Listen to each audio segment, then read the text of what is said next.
أعوذ بالله من الشيطان الرجيم بسم الله الرحمن الرحيم قل لا أسألكم عليه أجرا إلا المودة في القربى ومن يقترف حسنة نزد له فيها حسنا إن الله غفور شكور آمنت بالله صدق الله العظيم وصدق رسوله النبي الأمي الكريم ونحن على ذلك من الشاهدين والشاكرين والحمد لله رب العالمين قال الله تبارك وتعالى في شان حبيبه مخبرا وآمرا إن الله وملائكته يصلون على النبي يا أيها الذين آمنوا صلوا عليه وسلموا تسليما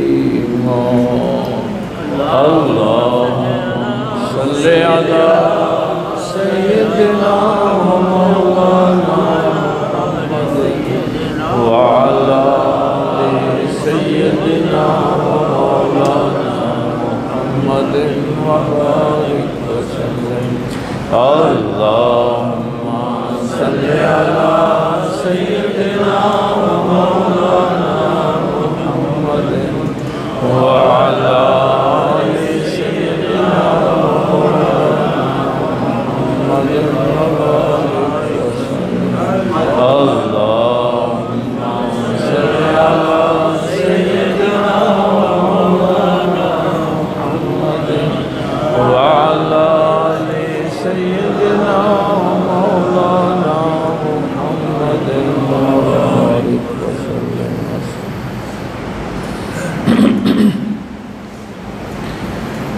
اللہ رب العزت کی حمد و ثنا کے بعد کہ جو اپنی ذات کے اعتبار سے بھی یکتا ہے اور اپنی صفات کے اعتبار سے بھی یکتا ہے، اللہ کا کوئی شریک نہیں، وہی اس کائنات کا خالق اور معبود برحق ہے۔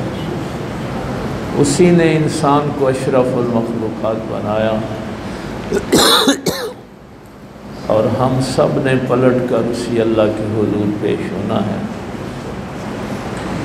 بے حد و بے انتہا درود و سلام امام الانبیاء حبیب کبریا شفیع المذنبین رحمت للعالمین تاجدار سلطنت دنیا و دین آمنہ کے لال باعث تخلیق کائنات احمد مجتبیٰ محمد مصطفیٰ صلی اللہ علیہ وآلہ وسلم کی ذات اقدس پر کہ جن کے صدقے اللہ نے ہمیں ایمان کی دولت سے مالا مال فرمایا۔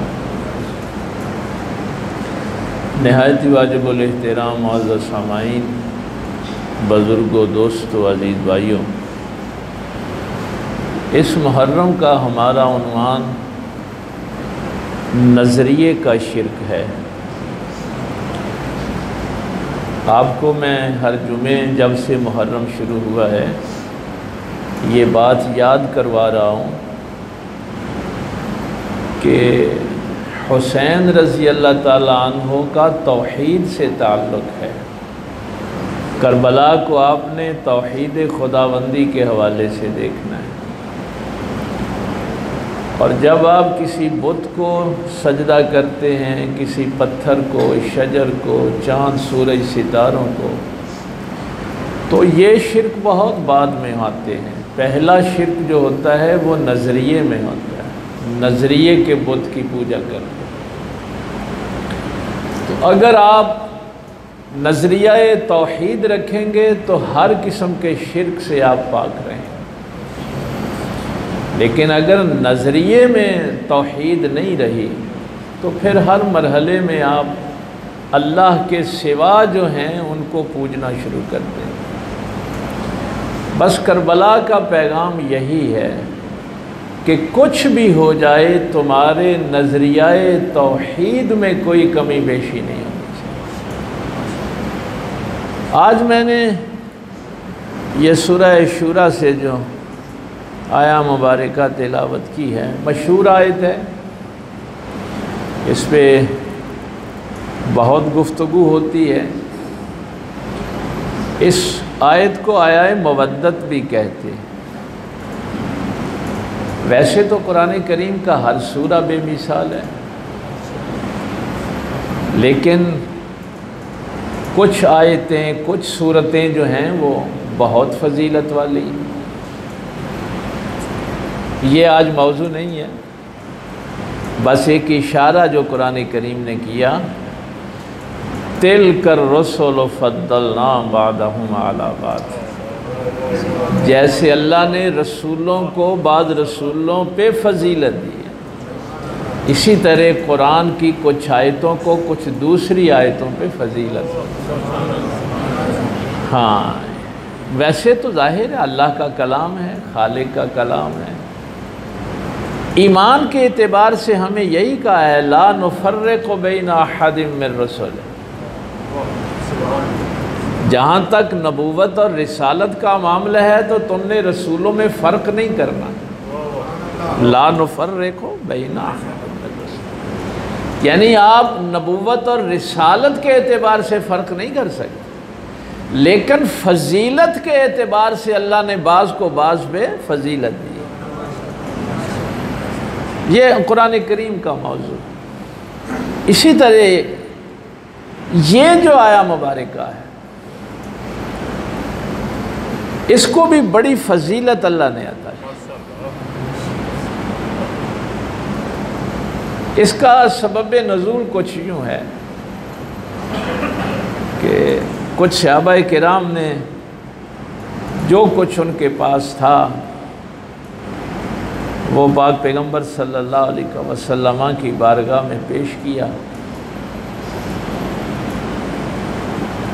سرکار نے پوچھا کہ بھائی یہ سب کیا کر رہے ہو؟ تو عرض کی یا رسول اللہ صلی اللہ علیہ وسلم،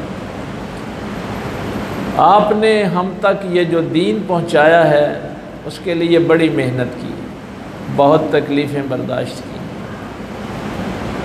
تو ہم چاہتے ہیں کہ یہ جو آپ نے ہم تک اللہ کا دین پہنچایا ہے تو ہم بھی کچھ نہ کچھ آپ کی خدمت کریں۔ ہمیں تو ظاہر ہے اس دین کی قدر نہیں ہے نا، ہمیں نہیں قدر کہ یہ دین کیا شے ہے۔ ہم اصل میں اعتباری مسلمان ہیں نا، حقیقی مسلمان نہیں۔ بڑا فرق ہوتا ہے اعتباری مسلمان میں اور حقیقی مسلمان۔ تو اس موقع پہ پھر ظاہر ہے وہ پیغمبر ہیں، وہ کوئی قرآن پہنچانے کا لوگوں سے اجر لیں گے، نماز پڑھانے کا لوگوں سے اجر لیں گے، دین کی تبلیغ کا اجر مانگتے پھریں گے؟ لیکن یہ چونکہ اللہ کا حکم ہے، قُلْ لَا أَسْأَلُكُمْ عَلَيْهِ أَجْرًا، یہ اللہ نے حکم دیا، اے میرے محبوب صلی اللہ علیہ وسلم ان لوگوں کو کہہ دو کہ یہ جو کچھ بھی میں نے طائف میں پتھر کھائے ہیں، ہجرت کی ہے، شہادتیں دیکھی ہیں، ظلم و ستم دیکھے ہیں، میں نے جو کچھ بھی اس دین کی خاطر کیا ہے اس کا میں تم سے کوئی اجر نہیں مانگتا، تم سے کوئی سوال نہیں، الا المودۃ فی القربى۔ نبی خود تو شاید یہ بھی نہ کہتے، میرے پیغمبر کے مزاج سے جو لوگ واقف ہیں نا، حضور اپنے لیے یہ بھی نہ مانگتے اگر اللہ کا حکم نہ ہو۔ تو فرمایا الا المودۃ فی القربى، تم سے کوئی اجر نہیں ہے۔ اسی لیے بھائی ہمارے فقہاء نے بھی یہ لکھا ہے کہ جو بندہ قرآن کی اجرت لیتا ہے وہ حرام کمائی کرتا ہے۔ قرآن پڑھانے کا کوئی اجر نہیں ہے، نہ کوئی دے سکتا ہے۔ نماز پڑھانے کا کوئی اجر نہیں ہے، یہ فی سبیل اللہ ہے۔ میں آپ سے یہ درس قرآن دے رہا ہوں تو یہ فی سبیل اللہ ہے۔ میں نے یہ درس دینا بھی اللہ کے لیے ہے، آپ نے سننا بھی اللہ کی رضا کے لیے۔ باقی ظاہر ہے تحائف لوگ پاک پیغمبر صلی اللہ علیہ وسلم کو بھی پیش کرتے تھے، ہدیہ پیش کرتے تھے، نیاز کی صورت میں اپنے باغات پیش کر دیتے تھے۔ لیکن اگر کسی کے ذہن میں یہ ہے کہ اس دین کا کوئی اجر دے سکتا ہے تو وہ نہیں۔ آپ نے نماز پڑھانی ہے تو فی سبیل اللہ پڑھانی، اس نماز کا کوئی اجر نہیں دے سکتا۔ آپ نے درس قرآن کسی کو دینا ہے تو فی سبیل اللہ دینا۔ تو فرمایا کہ میں تم سے اس دین پھیلانے کا، پہنچانے کا تم سے کوئی سوال نہیں کرتا، کسی اجر کا کوئی سوال نہیں۔ الا المودۃ فی القربى، مگر اتنا سا کہ یہ جو میرے قریبی ہیں ان سے محبت کا تعلق رکھنا۔ یہ کس نے کہا ہے؟ اللہ نے کہا ہے۔ یہ رسول اللہ صلی اللہ علیہ وسلم کو اللہ نے فرمایا کہ اپنی امت کو یہ حکم دو کہ اگر تمہارے ذہن میں کوئی ہے نا کہ ہم رسالت کا اجر دے سکیں تو وہ صرف یہی ہے کہ نبی کی آل سے محبت کرو، حضور کے جو قریبی ہیں ان سے محبت کرو۔ فتنوں کا دور ہے یہ، کوئی آج کی کوئی بات تو نہیں ہے نا، اس دور سے لے کے آج تک اللہ کو تو پتہ تھا کہ یہ حال ہونا ہے، اس لیے قرآن میں اس کا حکم دے دیا۔ یہ جو محبت ہے اس کی ظاہر ہے بڑی لمبی تفسیر ہے، مفسرین نے اس پہ بڑی لمبی بحثیں کی، میں صرف ایک نقطے کی طرف اشارہ کرنا چاہتا ہوں۔ اگر ہم حضور کے قریبیوں سے محبت کریں گے تو اس کا فائدہ ہمیں ہے یا ان کو ہے؟ یہ بڑی عجیب بات ہے نا بھائی۔ اگر ہم حضور کے اقربا سے، قریبیوں سے محبت کا تعلق رکھیں گے تو اس کا فائدہ ان کو ہے یا ہمیں ہے؟ یہ ہے بات سمجھنے والی۔ بس آج صرف ایک نقطہ آپ نے لے کے جانا ہے کہ یہ کیوں اللہ نے حکم دیا نبی پاک صلی اللہ علیہ وسلم کو کہ ان لوگوں سے کہو کہ میرے قریبیوں سے محبت کا، مودت کا۔ اس میں بھی آگے ظاہر ہے اردو زبان بڑی کمزور زبان ہے، اس لیے مودت کا ترجمہ بھی محبت ہی کر لیا جاتا ہے، حالانکہ لفظ محبت قرآن نے علیحدہ بھی استعمال کی ہے۔ اشد حبا للہ قل ان کنتم تحبون اللہ۔ تو یہ نہیں ہے کہ قرآن میں لفظ محبت نہیں آیا، چونکہ عربی لغت میں جس جگہ پہ آپ اپنی محبت بھی قربان کر دیتے ہیں اس کو مودت کہتے ہیں۔ ہاں، جو لوگ اس کے معنی کو سمجھتے ہیں وہ تو وجد میں آ جاتے ہیں کہ اللہ نے کیا حکم دیا۔ آپ کو اپنے بیٹے سے محبت ہوتی ہے نا، دولت سے بھی محبت ہوتی ہے، لیکن آپ دولت بیٹے پہ قربان کر دیتے ہیں۔ تو جب آپ کسی پہ اپنا بیٹا قربان کریں گے نا تو وہ محبت کا نہیں مودت کا درجہ ہوگا۔ تو اس کا حکم اس لیے دیا کہ اگر تم نبی کے قریبیوں سے مودت کا درجہ رکھو گے، تعلق رکھو گے، تو اس کا تمہیں یہ فائدہ ہوگا کہ تمہیں پتہ چلے گا کہ اللہ کی بندگی کیسے کرنی ہے، خدا کو سجدہ کرنا کیسے ہے، اللہ سے وفا نبھائی کیسے جاتی ہے۔ تمہیں کیا پتا کہ اللہ کا اور بندے کا تعلق کیا ہے؟ یہ تو نبی کی اہل بیت سے تعلق رکھو گے تو پتا چلے گا کہ بندگی کہتے کسے ہیں۔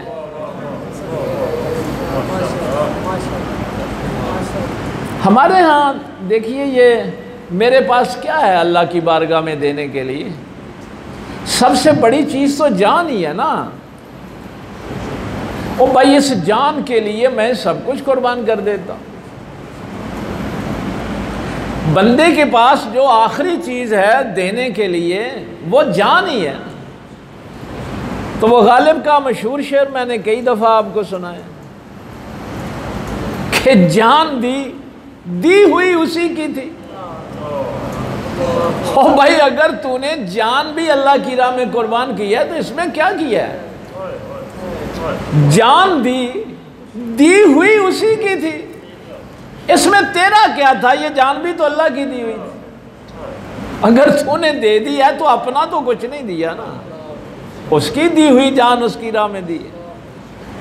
حق تو یہ ہے کہ حق ادا نہ، اللہ کا جو حق ہے نا، یہ جو میں نے پہلے آیت پڑھی ہے دوسرے پارے کی، والذین آمنوا اشد حبا للہ، اس میں بھی اللہ نے گلہ کیا ہے کہ لوگ اللہ کے علاوہ چیزوں سے محبت کرتے ہیں، وہ محبت جو اللہ سے کرنی چاہیے تھی، لیکن ایمان والے محبت نہیں، شدید محبت رکھتے ہیں اپنے اللہ سے۔ یہ بھی اللہ نے فرمایا وَمَا قَدَرُ اللَّهَ حَقَّ قَدْرِهِ، لوگوں نے اللہ کی وہ قدر نہیں کی جو قدر کرنی چاہیے تھی۔ تو یہ نقطہ آپ سمجھ آیا کہ حضور کے قریبیوں سے مودت کیوں رکھو؟ تاکہ تمہیں پتہ چلے کہ اللہ کی قدر کیسے کرنی ہے، اللہ کی بندگی کیسے کرنی ہے، اللہ سے وفا کیسے کرنی ہے۔ دیکھیے، یہ کام بھی بڑا آسان ہے، یہ مشکل نہیں ہے۔ لوگ اپنی پارٹیوں کے لیے، اپنے خاندان کے لیے جان دے دیتے۔ مثلاً کوئی بندہ گھر سے جاتا ہے، میدان جنگ میں گیا، شہید ہو گیا، قتل ہو گیا، نہیں، اصل جو چیز اس آیت میں بیان ہوئی ہے کہ نبی پاک صلی اللہ علیہ وسلم کے قریبیوں کے ساتھ مودت رکھنا، محبت کا، شدید محبت کا تعلق رکھنا، اس لیے کہ انہوں نے صرف جان نہیں دی، زندگی کا ہر لمحہ اللہ کی بندگی میں گزارا ہے۔ ایک منٹ کے لیے جان دے دینا اور ہے، اور زندگی کا ہر لمحہ اللہ کی رضا کے لیے گزارنا اور ہے۔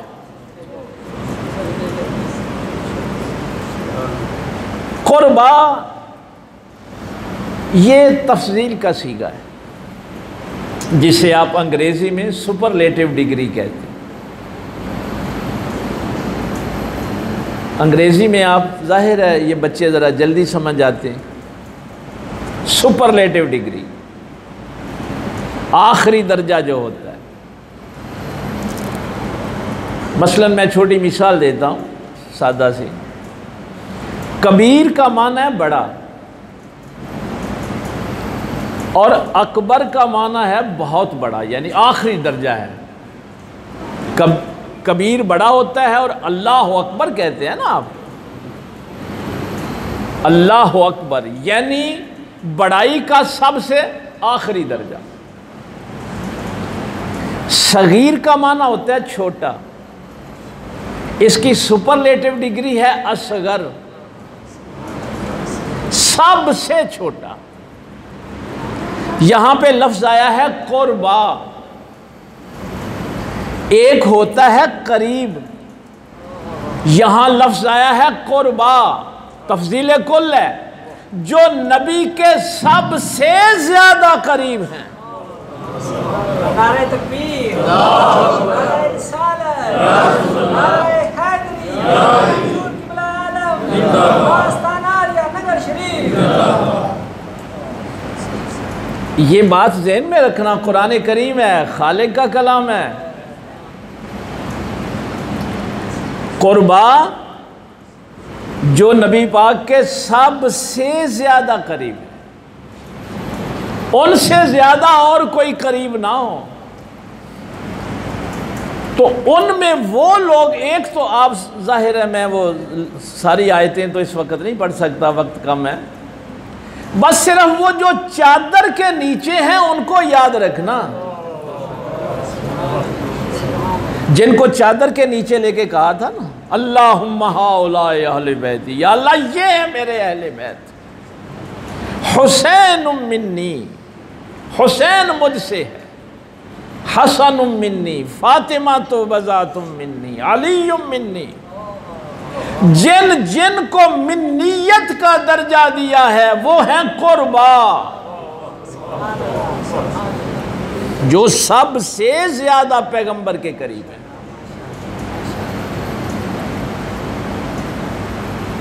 میں وہ جملہ تو ایک کہہ بیٹھا ہوں آپ کے سامنے، لیکن پتہ نہیں وہ آپ تک پہنچا کہ نہیں پہنچا، کہ اعتباری مسلمان اور حقیقی مسلمان، اس کا پتہ فرق کیا ہے؟ یہ ہمارے ظاہر ہے فقہ اور فلسفے کی زبان میں یہ بحثیں ہوتی ہیں۔ آج تو میں لمبی تفصیل نہیں اس کی بیان کر سکتا، بس اتنا اس کو یاد رکھنا، اعتباری بھی مسلمان ہی ہوتا ہے۔ بھائی دیکھیے وہ بھی کلمہ پڑھ رہا ہوتا ہے، نماز پڑھ رہا ہوتا ہے، روزہ رکھ رہا ہوتا ہے، جو حقیقی مسلمان ہے وہ بھی یہی کچھ کر رہا ہوتا ہے۔ تو اس میں فرق کیا ہے؟ یہ بحث میں نے کہا کہ بہت لمبی ہے، فلسفے میں بھی بہت لمبی ہے، منطق میں بھی اور فقہ میں بھی۔ آج آپ نے صرف ایک چیز سمجھ لینی، اعتباری مسلمان، یہ میں بہت سی کتابوں کی بحثیں سمیٹ کے ایک جملہ آپ کے سامنے رکھ رہا ہوں۔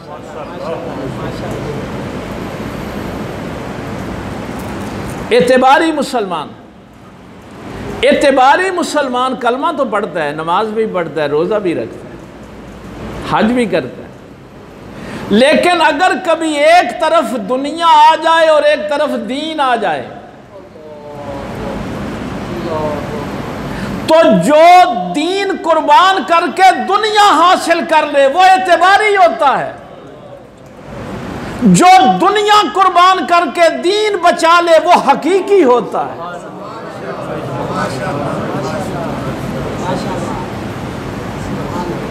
اب ذرا ہم اپنے اپنے گریبانوں میں جھانکیں کہ جب تھوڑا سا بھی لالچ آیا تو اللہ کا حکم باقی رکھا کہ اپنی دنیا باقی رکھی۔ کتنے حقیقی مسلمان ہیں ہم میں سے؟ کتنے لوگ دعویٰ کر سکتے ہیں کہ ہم حقیقی مسلمان ہیں؟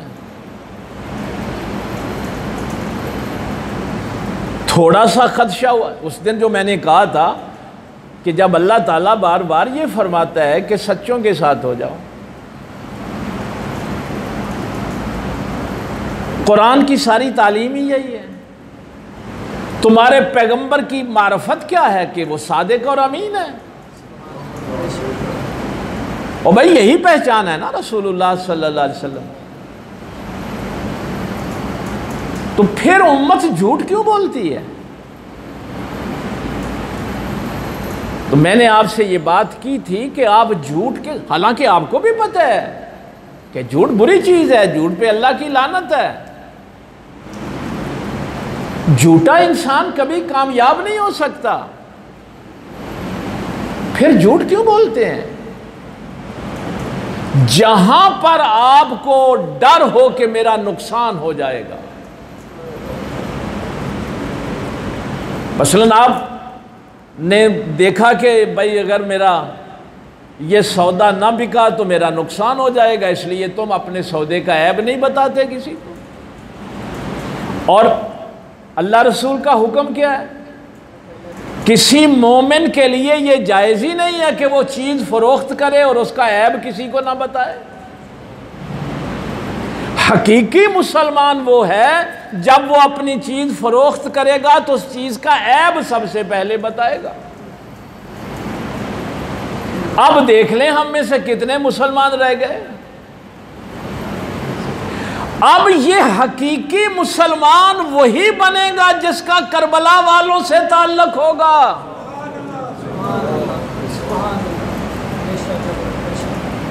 جس بندے کے ذہن میں لالچ ہے کہ میں دنیا رکھ لوں، دنیا بچا لوں،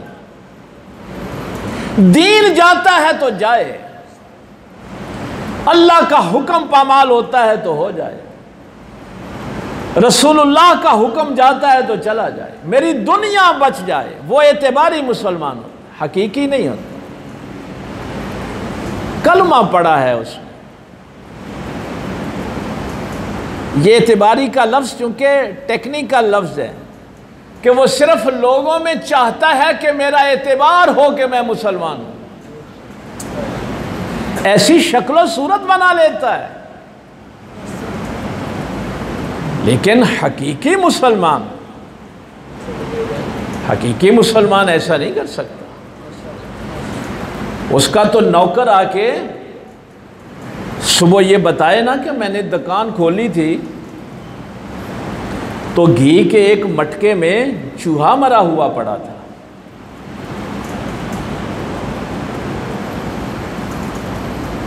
تو دکاندار یہ نہیں کہتا کہ میرا نقصان ہو جائے گا، وہ کہتا ہے کہ اس مٹکے کو اٹھاؤ اور باہر پھینک دو، اس کو فروخت نہیں کرنا، ہم کسی کو دھوکہ نہیں دیں گے۔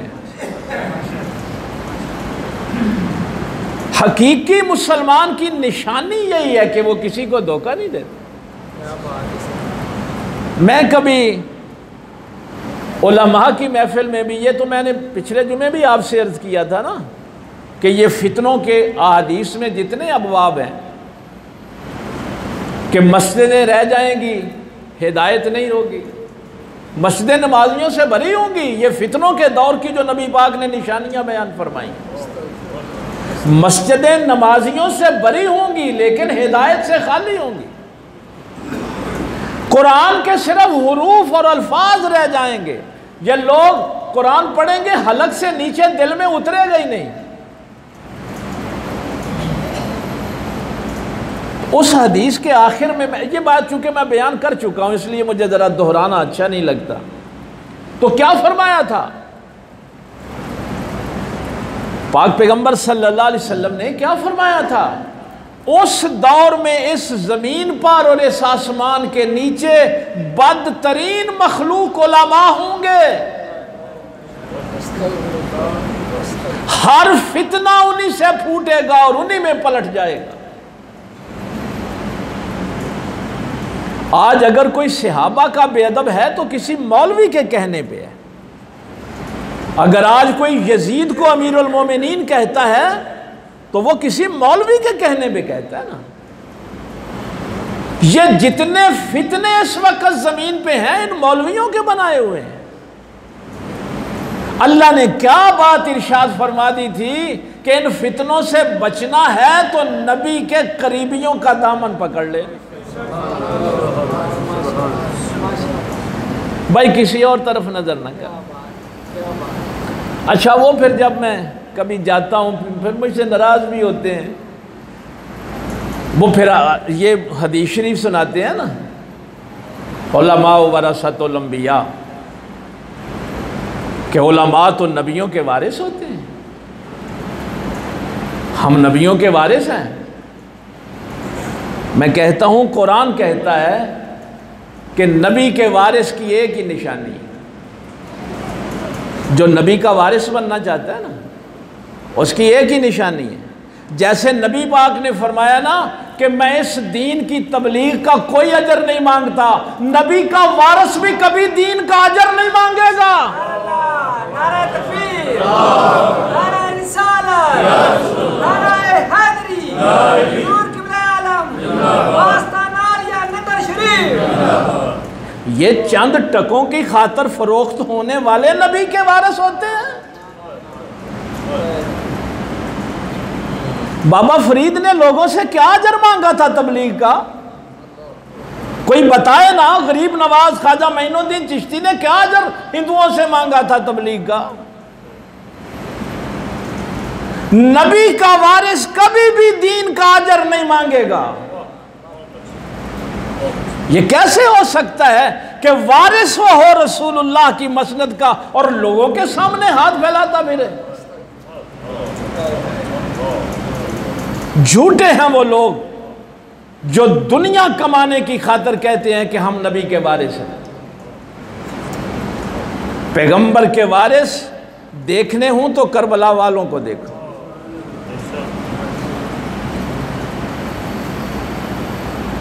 دینے والے ہوتے ہیں۔ بہرحال وہ جو میں بات عرض کر رہا تھا کہ ان کے قرب کا فائدہ ہمیں ہے، ہم ان کے قریب ہوں گے تو ہمیں بندگی کا سلیقہ آئے گا، ہمیں اللہ کی معرفت حاصل ہوگی، ہمیں اللہ سے وفا کرنے کا طریقہ آئے گا۔ وہ وقت ہو گیا سامنے گھڑی پہ جب سرکار امام حسن مجتبیٰ رضی اللہ تعالیٰ عنہ نے سلو کی نا۔ یہ ظاہر ہے بات تو لمبی ہے بھائی، دیکھیے اس وقت کوئی یہ چھوٹی مملکت نہیں تھی،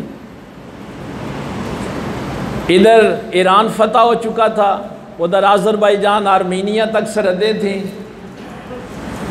ادھر افریقہ اور یورپ تک سرحدیں تھیں، 80% ملک پر امام حسن کی خلافت تھی اور مخالفین تو 20% پہ تھے۔ اس کے باوجود صلح کی، اپنا اقتدار دے دیا۔ آج کل تو لوگ ایک شہر کا اقتدار نہیں دیتے۔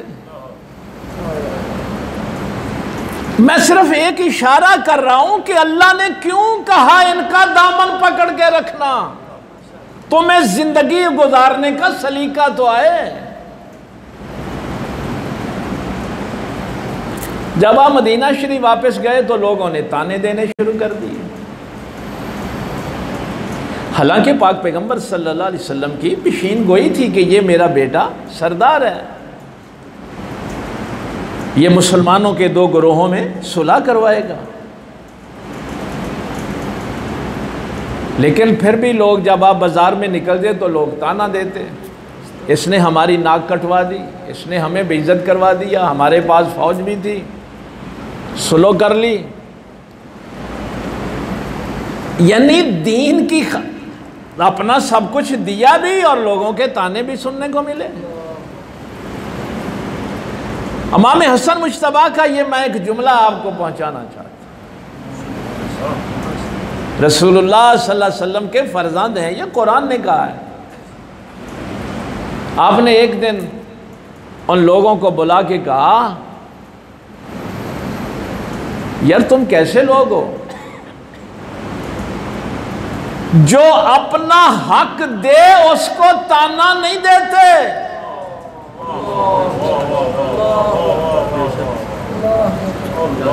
جو اپنا حق کسی کو دے دے اس کو تانا نہیں دیتے، تانا تو اسے دیتے ہیں جو کسی کا حق مارتا ہے۔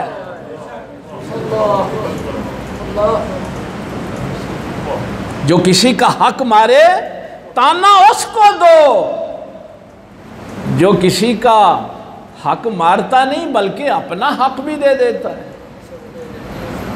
اس کو تانا دیتے ہو۔ اتنا بڑھیا اصول ہے تم بھی اگر کسی کو تانا دینے لگو نا تو دیکھ لینا اس نے حق دیا ہے یا مارا ہے. اگر کبھی زندگی میں کسی کو اچھا برا کہنے کا موقع ملے نا تو دیکھ لینا کہ یہ حق اپنا دینے والا ہے یا کسی کا حق مارنے والا ہے. اب اس جملے کی سمجھ آئی اعتباری اور حقیقی مسلمان کی.